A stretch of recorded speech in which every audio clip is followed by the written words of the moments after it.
ஒரு பருத்துளி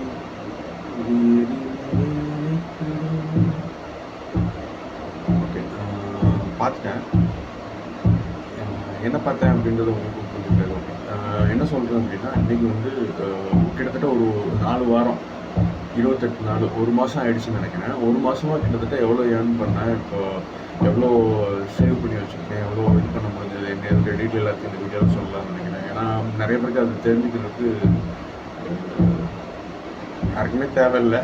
இருந்தாலும் எனக்கு நானே செல்ஃப் அனலைஸ்க்காக நான் பண்ணிக்கிறேன். ஓகேங்களா? ஸோ வந்து கிட்டத்தட்ட ஃபர்ஸ்ட் வீக் வந்து 9,084, அதுக்கப்புறம் 8,000, அதுக்கடுத்து 12,389 ரூபாய் என்னமோ வந்துச்சு. அதுக்கப்புறம் 80,081 ரூபா, அதுக்கப்புறம் 14,366 ரூபா.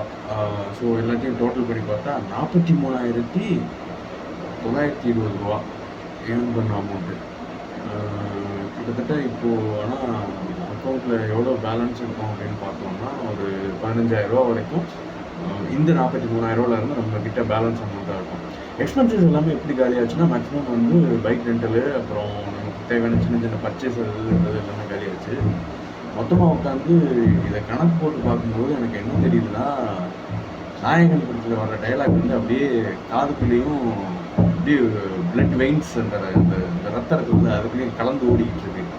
நாங்கள் அப்படி இல்லை, சோத்துக்கு திண்டாடணும், சம்பாதிச்ச காசு வீட்டுக்கு கொண்டு வர்றதுக்குள்ள ரத்தாடி படணும் அப்படிங்கிற மாதிரி.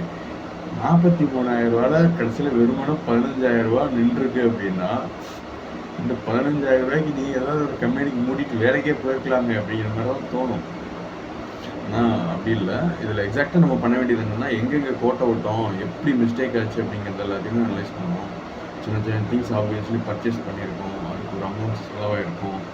அது போக மற்ற ஃப்ளோட்டிங் கேஷ் ஹேண்ட்லிங் அப்படின்றது இருக்குது. அப்புறம் பைக் ரெண்டல் எல்லாமே பே பண்ணியிருக்கோம். அதுக்கே அரௌண்ட் வந்து 7,000 ருபீஸ் வந்து வந்துருக்கும். ஃப்ளோட்டிங் கேஷ் ஹேண்ட்லிங்கிறது எப்படின்னா, உங்கள் கையில் வந்து எவ்வளோ பணம் இருக்குதுன்னே தெரியாது. சில பேர் ஜிபே பண்ணுவாங்க, சில பேர் வந்து கேஷை கையில் கொடுப்பாங்க, சில பேர் சில்லறையாக எண்ணி கொடுப்பாங்க. சில கஸ்டமர் பெரிய மனசோட 40 ரூபா 50 ரூபாலாம் டிப்ஸ் கொடுப்பாங்க. அதெல்லாம் பார்க்கும்போது நமக்கு எப்படி புல்லரிக்கும். எவ்வளோ காசு இருக்குதுன்னே தெரியாது. இப்போ வந்து கரெக்டான ஹேண்ட்லிங் பண்ணுறதே நமக்கு பெரிய சிரமமாயிரும். நம்ம கையில் வந்த காசு நம்ம கையில் நிற்குதா இல்லையான்னு. இதில் ஒரு 500 ரூபா வேறு நான் எங்கே மிஸ் பண்ணனே தெரில, அந்த 500 ரூபா வேறு எங்கே போச்சுன்னு தெரில. ஸோ இந்த மாதிரிலாம் இருக்கும்போது இந்த கேஷ் ஹேண்ட்லிங் வந்து ரொம்ப கேர்ஃபுல்லாக இருக்கணும். சம்பாதிக்கிறத விட நிஜமாகவே ரொம்ப கஷ்டம் அப்படி எண்ணி சேர்த்து வைக்கிறது.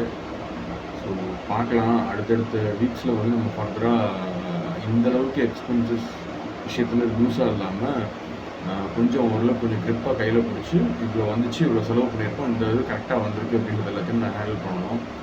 எவ்வளோ ஷார்ப்பாக இருக்க வேண்டியது இருக்குது.